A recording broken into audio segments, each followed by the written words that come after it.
Irmãos e irmãs, vamos abrir a Bíblia. Eu vou pedir para que todos abram no Salmos, o Salmo de número 1, primeiro Salmo. Nós vamos, em alguns domingos, estudar alguns salmos da Bíblia. Nós não vamos ver todos os salmos, porque senão nós iríamos passar 150 domingos estudando o salmo, né? Isso a gente não dividiu 119, né? Então seriam bastantes salmos. Mas, a partir de hoje, nós vamos refletir e meditar em alguns salmos da Bíblia. E eu quero começar pelo primeiro salmo do Saltério, lembrando que o livro dos salmos são cânticos que foram entoados, que foram escritos na experiência e na vivência daqueles que tiveram um momento com Deus ou desejaram manifestar aquilo que estavam contemplando, seja uma palavra de ação de graça, seja uma palavra de súplica, seja uma palavra de peregrinação, de importância de ir ao templo. Há vários estilos literários, há vários gêneros literários dentro dos salmos. Então nós encontramos aqui cânticos que foram elaborados no decorrer dos anos para que pudesse também ser celebrado pela comunidade judaica. Então o povo de Deus se reunia e adorava a Deus com cânticos, e os salmos eram uma forma de expressar a oração e adoração através de cânticos, sejam eles no gênero literário que foi escrito. E a gente tem vários gêneros presentes na Bíblia, né? Então você tem confissão de pecados, você tem ação de graça, você tem adoração, e você tem até de impregnação. O que é impregnação? Esse é o menos... Não é o menos conhecido, mas a palavra é menos ouvida. Impregnação é quando a pessoa está tão indignada que ela deseja o mal dos inimigos. Você já viu o salmo assim, né? Senhor, que meus inimigos quebre a cara. Tradução, nova tradução da linguagem do Alex. Né? Então você vai tendo os salmos sendo entoados. E hoje nós vamos ver o primeiro salmo, salmo de número 1, que é muito conhecido por nós, certo? Então vocês podem participar, refletir junto comigo e termos uma escola dominical aqui de edificação mútua. Todos acharam? Diz assim a palavra do Senhor: bem-aventurado o homem que não anda no conselho dos ímpios, não se detém no caminho dos pecadores, nem se assenta na roda dos escarnecedores. Antes, o seu prazer está na lei do Senhor, e na sua lei medita de dia e de noite. Ele é como árvore plantada junto à corrente de águas, que no devido tempo dá o seu fruto, e cuja folhagem não murcha, e tudo quanto ele faz será bem sucedido. Os ímpios não são assim, são, porém, como a palha que o vento dispersa. Por isso os perversos não prevalecerão no juízo, nem os pecadores na congregação dos justos. Pois o Senhor conhece o caminho dos justos, mas o caminho dos ímpios perecerá. Amém até aí. O Salmo 1 vai falar sobre a pessoa bem-aventurada, a pessoa feliz, a pessoa que se sente realizada e que pode se realizar durante a sua vida, durante a sua caminhada. Bem-aventurado o homem, a mulher, que não anda. A princípio ele vai colocar de forma negativa algumas coisas que precisam ser observadas do decorrer da vida. Andar, na literatura hebraica, significa estilo de vida aqui. A ideia do versículo, quando ele apresenta que feliz é o homem que não anda, é feliz o homem que não tem como estilo de vida algumas coisas que serão apontadas, algumas coisas que serão observadas pelo escritor bíblico. Portanto, uma das coisas que nós precisamos sempre observar é o estilo de vida que nós temos, o estilo de vida que nós levamos, o estilo de vida que nós priorizamos. Estilo de vida está ligado àquilo que é prioridade para nós no nosso dia a dia, no nosso viver. Qual é o estilo de vida que nós temos? Nós temos um estilo de vida, certo? Às vezes o seu estilo de vida é diferente do meu. Tem pessoas que acordam pela manhã e têm o hábito de fazer determinadas coisas, enquanto outros não têm. O que você faz logo quando você acorda? Além de abrir o olho, lógico. Apesar que tem uns que às vezes nem abrir o olho quer, né? Acorda e fala, não, Deus, não vou abrir não. está tão cansado que...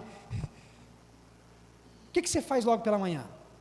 Tem pessoas que acordam logo pela manhã e vão orar. Olha, não, eu vou orar. Tem pessoas que acordam logo pela manhã e vai fazer café. Tem pessoas que acordam logo pela manhã e vai ver celular. Não é o caso de nenhum de nós aqui, graças a Deus. Tem gente que acorda pela manhã e eu não sei o que mais colocar, além desses 3 exemplos básicos. E reclama. Nossa, segunda-feira. Já acorda reclamando. É um estilo de vida. Por que é um estilo de vida? Porque se torna habitual. Você pode atentar para o fato de que você faz exatamente a mesma coisa todos os dias quando você acorda. Mas isso não é só no momento de acordar, é no decorrer do dia. Como você se relaciona com os membros da sua família é uma forma de manifestar o seu estilo de vida. Se você é de conversar, se você não é de conversar. Se você escuta e não fala nada. Se você nem escuta e já está falando tudo. Se você tem um diálogo onde você ouve e fala, é estilo de vida. Observe que isso está presente nos seus relacionamentos familiares de maneira até inconsciente, porque é o estilo de vida, é a maneira como você enxerga, é a maneira como você aprendeu, é a maneira como você acabou por desenvolver para se relacionar com as pessoas, é estilo de vida. Pratica esporte, não pratica esporte. Ah, esporte é bom, vou praticar esporte. Ah, esporte não serve para nada. É estilo de vida. Chega para uma pessoa que pratica esporte e fala, você não vai praticar mais. E chega para quem não faz nada e fala, você vai ter que fazer alguma coisa. Nós vamos desenvolvendo estilos de vida. Um estilo de vida é diferente do outro. E esta é a forma, usando a expressão hebraica do Salmo 1, é a forma como nós andamos. É a forma como nós andamos. Como a gente vê a vida, como nós vivemos a vida, como nós dialogamos com as pessoas, o que é prioritário para a gente, o que é secundário, o que tem valor, o que não tem valor, é a forma como nós vivemos. Então, como tem sido o nosso estilo de vida? Como tem sido o seu estilo de vida? Você prioriza o estudo da palavra de Deus? Isso é estilo de vida. Porque hoje você tem cristãos que prioriza a comunhão com Deus, a leitura da palavra, a oração, e você pode ter cristãos que não priorizam isso, certo? Que, eu sou cristão, mas você leu a Bíblia essa semana? Não. Você orou? Não. Então são prioridades, são estilos de vida. E o salmista está dizendo a respeito de alguns estilos de vida, algumas coisas que têm que ser observadas. E dentro do versículo 1 do Salmo de número 1, ele vai colocar algumas coisas que os judeus naquela época, que temiam a Deus, precisavam observar. E ele vai colocar o seguinte, olha, se você quer ser feliz, se você quer ter um estilo de vida em que você seja bem sucedido, né, que é uma palavra que ele vai usar inclusive no versículo de número 3, ele vai falar, se você quiser ser bem sucedido, daqui a pouco a gente entra nesse termo, mas se você quiser ser assim, você precisa observar seu estilo de vida. E no seu estilo de vida, tome cuidado para você não se deter no caminho dos pecadores, não se assentar na roda dos escarnecedores, e não seguir o conselho dos ímpios, né, que é o primeiro. Cuidado com o que você ouve, cuidado com quem você para se relacionar, e cuidado também com o grupo com o qual você se associa, se assenta na roda dos escarnecedores. Esses versos são versos que a gente precisa entender, interpretar e atualizar, para que nós possamos de fato compreender a cultura do povo de Deus nessa época, e saber como trazer isso para os nossos dias hoje, e como em Cristo atentarmos para esse nosso estilo de vida. Na cultura judaica, você tinha um grande perigo, um grande problema, que era o relacionamento com os povos fronteiriços. No Oriente Médio, você tinha outros povos. E o povo judeu, eles tinham um grande problema dos relacionamentos, porque tudo naquela época envolvia adoração a deuses. Tudo envolvia adoração a Deus. A cultura e o nascimento das civilizações no Oriente Próximo Antigo era ligada à questão da identidade a deuses, seja de um Deus específico ou dentro de uma cultura politeísta, vários deuses, para coisas diferentes. Portanto, tudo que era realizado tinha sempre o conceito da divindade presente. E nesse aspecto, o povo judeu foi sempre educado na Torá, nos primeiros 5 livros da lei, que inclusive nós temos a palavra aqui, antes seu prazer está na lei do Senhor, ou seja, seu prazer está na Torá do Senhor. Sempre havia a dificuldade do relacionamento com esses povos, para que o povo de Deus não deixasse de adorar o Deus Javé, né, alguns traduzem por Jeová, e adorassem outros deuses. Então tinha que haver um afastamento, um isolamento. O ímpio aqui é sempre aqueles que cultuam outros deuses. No conceito de justo e ímpio, o justo sempre é aquele que adora ao Deus de Israel, o ímpio é sempre aquele que pertence a outra nação e adora outros deuses. Então deveria se tomar cuidado com aquilo que se ouvia, porque toda conversa, todo diálogo, todo estilo de vida dessa pessoa junto a esses grupos, era sempre uma tentativa de convencê-lo de que o Deus que ele crê não é único ou não é o verdadeiro e que ele cresce em outro Deus. É sempre essa cultura, é sempre essa a linha, a tentativa de evangelizar o outro, vou usar essa expressão, é a tentativa de convencer o outro de que o que ele crê, em quem ele crê, não está correto. Então, quando nós olhamos para esses versos alertam a respeito dessa relação, dessa convivência. Por que é importante nós entendermos isso? Porque no decorrer da história do povo de Israel, nós vamos ter muitas coisas acontecendo. Sendo assim, nós vamos ter grupos de pessoas diferentes. Por exemplo, você tinha os judeus radicais, em todo o tempo. O que eram os judeus radicais? Os judeus radicais eram assim, a pessoa de fato não pode nem conviver com quem é de outro povo. Essa foi a briga que a gente conhece no Novo Testamento entre os samaritanos e os judeus. Por quê? Porque os samaritanos se misturaram com outros povos. Então falou assim, não, você misturou, um grupo de radicais falou assim, vocês estão errados. Então você vai sempre ter, no meio do povo de Deus, alguns que vão levar o conceito para o extremo de que assim, não pode conversar, não pode se relacionar.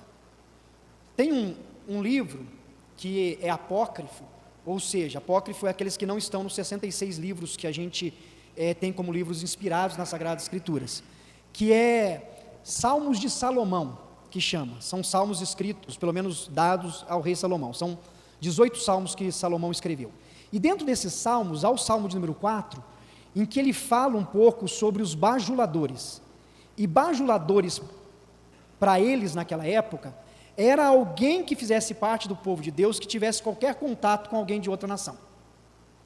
Paulo foi acusado como um bajulador.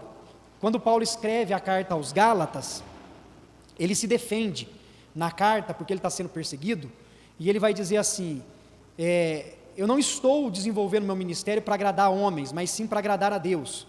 Paulo se defende porque a acusação é que ele estava ali para agradar homens. Por que ele estava sendo acusado disso? Porque ele estava pregando o evangelho para os gentios. E ao pregar o evangelho para os gentios, ele não estava ensinando os gentios, de acordo com o conceito dos judeus, de que os gentios, além de crer em Jesus, deveriam abandonar todas as coisas dos outros povos, inclusive não se relacionar com quem não fosse do povo judeu. Porque dentro da lei deles, dentro da lei da Torá, não é só a questão da guarda do sábado, como a gente escuta muito, havia também as regras alimentares, que você não podia comer, e uma das obrigações, dos deveres da Torá, era o não relacionamento com as pessoas, e aí então eles levavam isso muito ao pé da letra, e não podia ter relacionamento, e Paulo convivia com os judeus, e ao conviver com os judeus, mostrava que Jesus veio para todos, e isso causava uma crise. Quando nós lemos que não devemos andar no conselho dos ímpios, não se deter no caminho dos pecadores, nem se assentar na roda dos escarnecedores, como interpretar isso para os nossos dias atuais, em que a gente vai conviver com pessoas que às vezes não creem em Jesus, que às vezes diz que crê em Jesus, mas não vive segundo o evangelho de Jesus. Como interpretar esse texto, que é uma verdade bíblica, do nosso estilo de vida, mas não deixando de relacionar com membros da nossa família? Por quê? Me lembro certa vez que eu estava dando uma aula na escola dominical, e uma irmã participou da aula, aflita, com o coração angustiado, sinceramente angustiada, e ela disse assim: pastor, já falei para o meu marido, eu nem lembro o assunto que era, acho que não tinha nada a ver com o que ela falou, mas acho que a inquietação do coração dela era tão grande que ela precisava externalizar aquilo. Ela falou assim: já falei para o meu marido que nós não vamos mais na casa da minha mãe e do meu pai, porque eles não são cristãos, eles fazem coisas que a gente não concorda, e começou a falar. Eu acho que ela queria que eu convencesse o marido a não ir também, entendeu? Sabe aquelas falas que é para usar a gente teste de ferro? Isso não acontece aqui para a região de Mojimirim não, viu gente? É só naquela região de lá. Então, e aí ela falou, porque a gente não vai, etc. Aí eu peguei e falei assim: olha, irmã, deixa eu falar um negócio para você tem que ir sim. É sua mãe, é seu pai, são seus irmãos, você precisa conviver com eles, você precisa ter relacionamento com eles, você não pode se isolar. Quando nós lemos esses versos, porque nós sabemos que há conselhos ruins, nós sabemos que há caminhos que não são bons, nós sabemos que há roda de fato em que se escarnecem, nós sabemos que essas coisas são reais, mas nós temos que ter o discernimento de conviver com as pessoas e ao mesmo tempo saber aonde é o nosso limite e quais são as coisas que não nos cabem, porque senão nós não nos relacionaremos com ninguém, ficaremos fechados num gueto, num clube, e nem pregaremos o Evangelho, até porque o Evangelho ele é proclamado hoje através de relacionamentos. Você conquista a confiança, você mostra para a pessoa que você a ama, e através disso você proclama o Evangelho. Se tão somente a gente não se relacionar com as pessoas, nós não conseguiremos ser sal e luz nessa terra. Mas o que nós não podemos é deixar que aquilo que vá contrário à nossa consciência, da nossa comunhão com Deus, interfira no nosso estilo de vida. Como as coisas externas vão me moldar, é diferente de como a gente vai ser instrumento de graça nas mãos de Deus no convívio com nós. Não andar no conselho, no caminho, e nem se assentar na roda dos esclarecedores, mostra muito a importância da gente saber como diferenciar e separar as coisas com bom senso. Saber o que é certo, errado, saber qual conselho é coerente, qual não é coerente, qual de fato faz sentido, qual não faz sentido. Aí é preciso maturidade cristã na nossa vida com Deus. Às vezes é mais fácil para muitos se isolar do que ser responsável por aquilo que decide diante das relações. Não? Com adolescente, pré-adolescente, a gente faz isso, né? Começa a se relacionar com alguém que a gente entende que não está sendo bom, o que a gente faz? Você não vai andar mais com a pessoa. Não é assim? Não, você não vai andar. Ponto. Mas imagina a gente adulto dizendo: conversa. Aquela pessoa não conversa mais. Vai chegar no trabalho, né? Vai ter um monte de colega de trabalho, fulano não conversa. Você tem que conversar, as relações profissionais. Hoje você tem inclusive pessoas que. O som está saindo? Não. Você devia avisar só colocar a máscara lá, né? Eu achei que era só o retorno. Acho que nem tem retorno. Hoje nós temos pessoas que têm áreas de conhecimento que não são cristãos e que são movidas, certo? Você às vezes entra numa live, ou você é de uma área profissional em que você precisa de conhecimento, e você tem um profissional gabaritado, que às vezes não é nem cristão, mas que tem coisas coerentes para se dizer. Você ouve inclusive conselhos, mas você precisa atentar para o quê? Para o princípio que rege a sua vida, que é Deus, por meio da pessoa do Espírito Santo, que vai falar ao seu coração, e a partir daí é que você precisa atentar o que procede de acordo com a vontade de Deus e o que não. Porque, lamentavelmente, você pode até ter um cristão que dá conselho errado. Tem não? Ou isso aí é só lá na região do sul de Minas, né? Você pode ter um cristão que chega e fala assim: não, se eu fosse você, eu faria isso. Você fala: meu Deus, onde o irmão está com a cabeça? E às vezes chega alguém que não tem compromisso com Deus e é sensato. Você fala, meu Deus do céu. A pessoa tem um equilíbrio, mas o fato é que a palavra de Deus está nos mostrando que o nosso estilo de vida precisa condizer com a palavra de Deus, com a direção de Deus, e aí eu vou fazer a releitura de novo a partir de Cristo. O nosso estilo de vida precisa estar centrado no Evangelho de Jesus Cristo. O homem feliz, a mulher feliz, bem-aventurada, é aquela que no seu estilo de vida sabe discernir o que lhe cabe e o que não lhe cabe. O que faz sentido pela fé, pela vida com Deus, pela comunhão com Deus, e o que não faz sentido. Sabe ouvir, mas sabe rejeitar o que ouve quando é preciso. Que sabe ouvir e que sabe acolher no coração aquilo que é necessário. Que sabe discernir essas coisas. Sabe quando uma coisa é perigosa, quando uma fala é na tentativa de prejudicar. Ou às vezes a fala não é nem na tentativa de prejudicar, mas que pode ser prejudicial. Porque nem sempre algo que é dito, que é errado, a pessoa fala com o propósito de te prejudicar. Nem sempre há má intenção do outro. Mas às vezes há desconhecimento, às vezes há limitação, às vezes há traumas, às vezes há uma visão equivocada das coisas.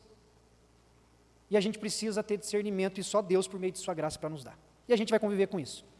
Você vai estar lá no seu trabalho, vai chegar alguém, você vai estar na sua casa, vai chegar a sogra, você vai estar... tadinha da sogra, né? Você vai estar num churrasco, vai chegar mais alguns parentes, está chegando o final do ano, vai reunir a família inteira para comemorar o Natal. Você vai se relacionar, você vai no clube, você vai ter colegas, você vai sentar numa roda, vai ter vários amigos, e você precisa ter sabedoria de Deus para ser sal e luz aonde Deus te colocou. Isso é ser feliz.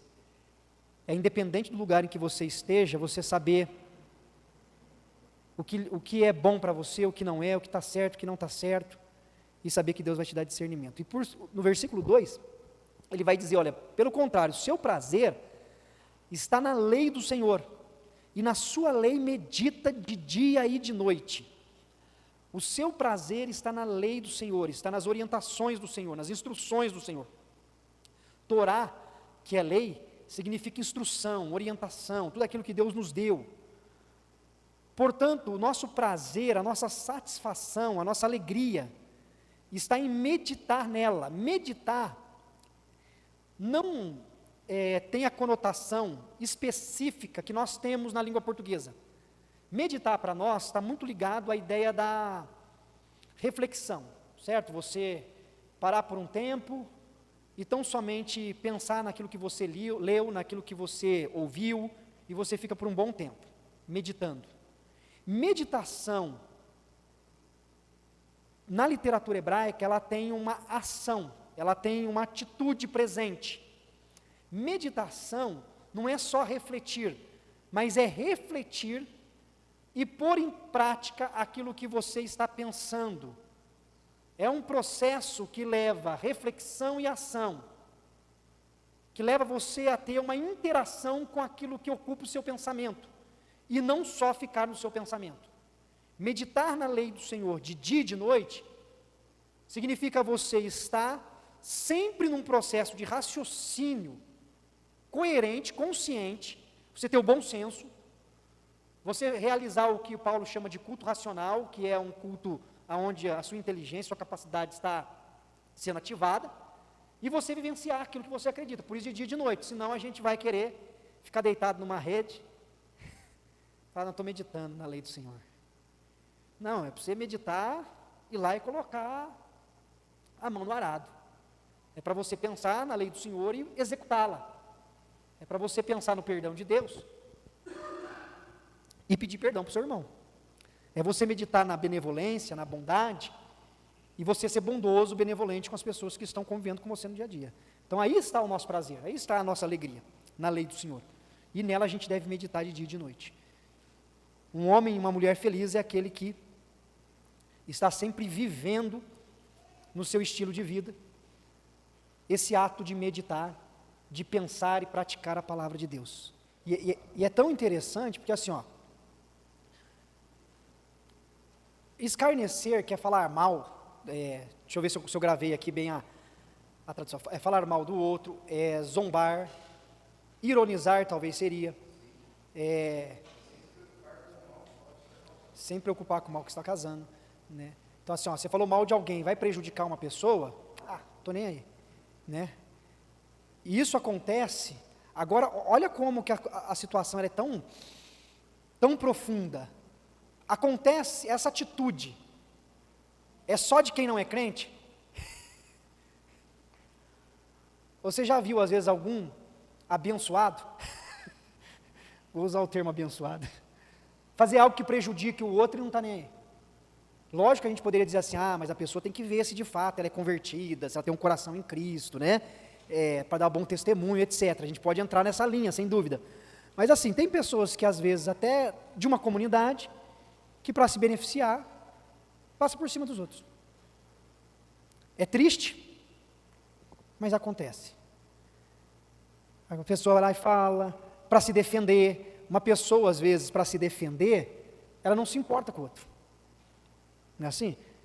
Entre eu e o outro, a pessoa vai se dizer, não, eu que estou certo, porque sabe o que o outro fez? E aí começa a prejudicar a imagem, o escárnio, né? Então, nós precisamos ter discernimento, porque quando isso estiver acontecendo diante de nós, a gente precisa saber como ajudar, como colaborar, como falar assim, olha, não, calma, você está nervoso, você está nervosa, porque às vezes isso acontece até em relacionamento conjugal.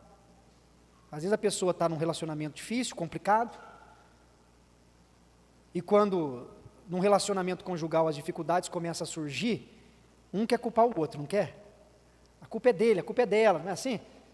Porque nunca a culpa é nossa, né? É sempre do outro. E aí começa muito mais fácil. Mas é assim, a gente pensa, por exemplo, uma pessoa chegou no outro e falou assim, olha, você faz isso, isso, isso. Aí a pessoa falou assim, mas como que eu vou fazer isso se você não faz? Né? Se você não faz, como você vai me aconselhar a fazer? É verdade. Como é que vai aconselhar a fazer? É lógico que assim, a gente precisa, nesse aspecto, entender o seguinte, que o que nós precisamos ter muito consciente diante de nós é um coração quebrantado. A gente precisa ter um coração quebrantado. Porque todos nós somos falhos. Todos nós somos falhos. Todos nós fazemos coisas que são boas e, lamentavelmente, fazemos coisas que não são boas. Já vou passar para o senhor. E fazemos coisas que não são boas. Então, o que nós precisamos fazer? Reconhecer quando nós estamos errados, para ir corrigindo a nossa vida. Porque se nós formos tentar sempre passar uma imagem de perfeição para o outro, eles verão nossas falhas, porque não tem jeito, nós somos imperfeitos. E assim, ao reconhecer os nossos erros e procurar mudança, a gente consegue ajudar as pessoas nesse processo de crescimento mútuo, né? Algo importante nesse salmo, né, como muitos, eu gosto muito desse salmo, o cuidado do salmista, deixando um alerta, né? Ele começa trabalhando com o bem-aventurado, e descrevendo o bem-aventurado, mas ele deixa uma receita de bolo para a gente ali, né? Um alerta. E lendo aqui, pensando um pouco, lembrei daquela história que eu nunca vi se foi realmente comprovado do sapo na água fria e o sapo na água quente, né? Se joga na água quente, ele pula fora, se jogar na água fria e for esquentando aos poucos, ele vai acabar morrendo ali dentro, né? E eu vejo esse processo aqui que o salmista nos alerta, né? Ele usa a expressão aí andar, né? E dá para a gente entender que é quando você começa a transitar, não é... Deus nos deixou no mundo para nós sermos sal da terra, sermos luz do mundo, como o irmão já falou, né? Mas, então, quando a gente começa a transitar num ambiente com pessoas que não são as ideais para a gente estar, né? No início, a gente pode ouvir alguma coisa ali, a gente já vai identificar que aquilo não é bom, aquilo não é que vai agradar a Deus, né? E você tem a opção de fugir dessas situações, né? Vou usar um exemplo de palavrão, né? Você, no esporte, no militarismo, isso é muito atuante, assim, né?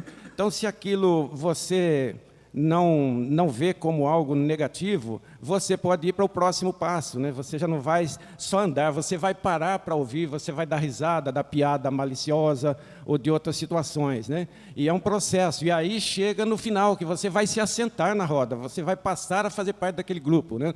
Então, o nosso papel aqui na Terra é sermos a influência positiva para as pessoas. Nós não devemos fugir das pessoas do mundo, estamos aqui para alcançá-las, né? Mas se elas estiverem nos influenciando, aí tem algo errado, né? Então, para mim fica muito claro assim a advertência que o salmista nos dá através desse texto, né? Muito bom. Você tem que observar de fato se o seu estilo de vida está mudando, né? Se essas coisas estão mudando você, mudando o seu coração, ou é influenciado. Exatamente. São muitas coisas que a gente precisa observar, tentar, porque tudo isso está presente na sociedade que nós estamos, né? Então, suponhamos, você vai para o trabalho, às vezes na hora você vai tomar um café, as pessoas estão conversando, às vezes surge uma conversa. Como você pode ser sal e luz ali? Como você pode se pontuar? Ou se às vezes não é o momento também, porque tudo tem a hora certa, daí às vezes você precisa em outro momento. Às vezes tem coisas que você vai ter que trabalhar individualmente, evangelizando a pessoa. A gente tem que atentar se o nosso coração de fato está sendo corrompido por essas coisas, né? Porque o coração do homem já é corrupto, né? O coração humano já é, a gente precisa buscar a direção do Espírito Santo para vencermos diariamente, a gente precisa ficar atento nisso, né? De fato, porque essas coisas vão tomando conta da nossa mente, do nosso coração e vai nos influenciando, né? Usar a palavra que foi dita, e nós precisamos ser influentes. Portanto, medite na lei do Senhor. Pratique a lei do Senhor, fale a lei do Senhor, faça diferença onde você for. E sem dúvida Deus vai abençoar muito a sua vida. O salmista vai dizer que aquele que age assim, e ele usa uma metáfora aqui, versículo 3, fala que ele é como a árvore plantada junto à corrente de águas, que no devido tempo dá o seu fruto e cuja folhagem não murcha, e tudo quanto ele faz será bem sucedido. A metáfora usada é a da árvore, que recebe alimento, né? A árvore que é regada, porque ela está junto à corrente de águas. Não falta água, ela não seca. Ela não tem esse problema, porque ela está próxima do rio, né? E sendo assim uma árvore que está numa boa localização, e é uma árvore que por receber a água, ela está bem nutrida, no devido tempo ela dá o seu fruto. Essa é uma forma de dizer que aqueles que meditam na lei do Senhor de dia e de noite, que estão com o coração voltado para o Senhor, vai ser bem sucedido. Assim como a árvore que produz seu fruto é uma árvore bem sucedida, porque o propósito da árvore é dar o fruto, né? Assim é a vida do cristão, do homem de Deus, da mulher de Deus, que está junto ao Senhor e medita na sua palavra e na sua vontade. Esse será bem sucedido. Bem sucedido aqui é um termo amplo. Não significa próspero, tão somente, que é um conceito ligado à área econômica, à área financeira. Ser bem-sucedido significa ser uma pessoa abençoada em tudo quanto ela faz. Ela é abençoada por Deus, ela é cuidada por Deus, ela é guardada por Deus. É uma pessoa abençoada. É você ser abençoado no seu trabalho. Não significa não ter problema no trabalho, tá bom? Porque às vezes a gente cai na utopia, né? Falar, não vou ter problema. Não, você vai ter problema, mas Deus é contigo, né? É você ser abençoado no seu trabalho. É você ser abençoado no meio da sua família. Mais uma vez, não vai ter problema na família? Lógico que vai ter, né? Só que Deus vai te dirigir como pai, como mãe, como filho, como irmão, como tio. Deus vai dar graça para você no seu relacionamento familiar. É você ser abençoado na comunidade cristã. Tem dificuldades na comunidade cristã? Lógico que tem, mas Deus nos abençoa como família da fé, nos sustenta, nos supre, nos dá direção. É uma pessoa bem-sucedida, ou seja, ela é abençoada. E não é abençoada só num lugar. É abençoada enquanto indivíduo. Então, você estando aqui, você estando lá na sua casa, estando no seu trabalho, estando em viagem, você estando de férias, você estando num velório, você estando em qualquer lugar, em qualquer circunstância, Deus é presente na sua vida, Ele cuida de você. É uma pessoa abençoada. Isso é ser bem-sucedido. É poder deitar a cabeça no travesseiro à noite, e mesmo diante de muitos desafios e lutas, você saber que Deus é contigo e Deus tem te abençoado. Deus nem sempre nos dá tudo o que queremos, mas Deus, Ele sempre provê tudo o que a gente precisa. Ele sempre cuida da gente. Deus não desampara nenhum de nós. Então isso é ser bem-sucedido, é ter uma vida abençoada, ter uma família abençoada, ter uma convivência abençoada, ter relacionamentos abençoados, e que Deus faça de nós homens e mulheres bem-sucedidos nas mãos dele, né?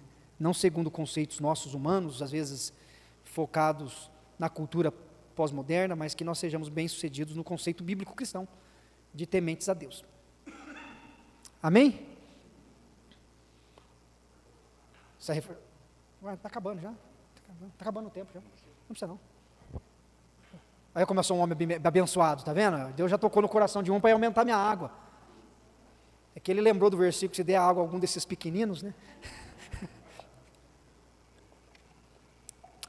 Amém. Nós temos apenas 3 minutos, então quero abrir, se mais alguém quiser compartilhar alguma coisa do texto que nós lemos.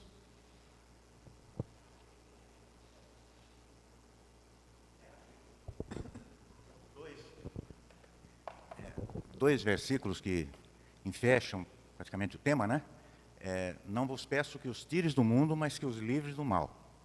Então a gente tem que viver no meio do mundo. E Paulo, né, quando ele diz, todas as coisas me são lícitas, mas nem todas edificam. Todas as coisas me são lícitas, mas nem todas me convêm. Né? Saber discernir. Trazer acrescentar uma analogia, a título de curiosidade para os irmãos, e acredito que tem muito a ver com meditar na lei do Senhor de dia e de noite. Né? Nós, eu e minha esposa, trabalhamos no Nordeste, moramos no Nordeste, e lá tem uma fruta, umbu, não sei quantos conhecem, né? E umbu. E a peculiaridade do umbu é que ele frutifica ainda na seca, né? No final do período seco, mas ele frutifica. E para quem chega e não conhece nada, fica impressionado com como aquilo acontece. As árvores em volta do umbuzeiro, todas secas, sem folhas, né? Parece que estão mortas, e o umbu florido e logo cheio de fruto. Né? Mas o segredo do umbu, e aí faço analogia com a meditação de noite, é que ele possui umas batatas nas raízes, batatas grandes, né? E no período da chuva, ele armazena água naquelas batatas, né? Então tem várias ao longo das raízes espalhadas pelo chão, né? Quando chega no período da seca, que as outras árvores que não armazenaram água, né? Então não meditaram, não foram guardando aquilo que o Senhor deixou para nós, né? Quando chega nesse período seco, não produz, mas o umbu produz e dá um fruto delicioso, né? E muito admirado por eles e usado por eles. Então, mais uma analogia para vocês, não precisa estar lá na beira da água, do rio, né, para receber, mas você mesmo que vá pegando aos poucos, né, e armazenando aquilo, né, colocando no seu coração, na hora que for necessário, você vai frutificar. Né? Amém. Vamos orar? Eu pedi para o Santinho aproveitar, o irmão do Paulinho que está com a gente aqui, faz uma oração por nós, agradecendo a Deus, e logo em seguida o Paulinho tem a palavra. Senhor, nós somos imensamente gratos pelo privilégio que temos de estarmos diante da Tua Palavra, aprendendo aquilo que o Senhor deixou para nos capacitar, para sermos realmente sal da terra, luz do mundo. O Senhor não nos tirou aqui desse mundo, mas o Senhor nos livra do mal e nos capacita para cada dia nós sermos mais parecidos com Teu Filho Jesus e influenciarmos a nossa sociedade, Senhor. Nós sabemos que é uma sociedade que está corrupta e cada vez ficando pior, mas nós podemos continuar sendo os representantes do Senhor para mudar a vida de muitas pessoas que nos cercam. Nós pedimos a direção do Senhor para o restante desse dia, em nome de Jesus. Amém, Senhor.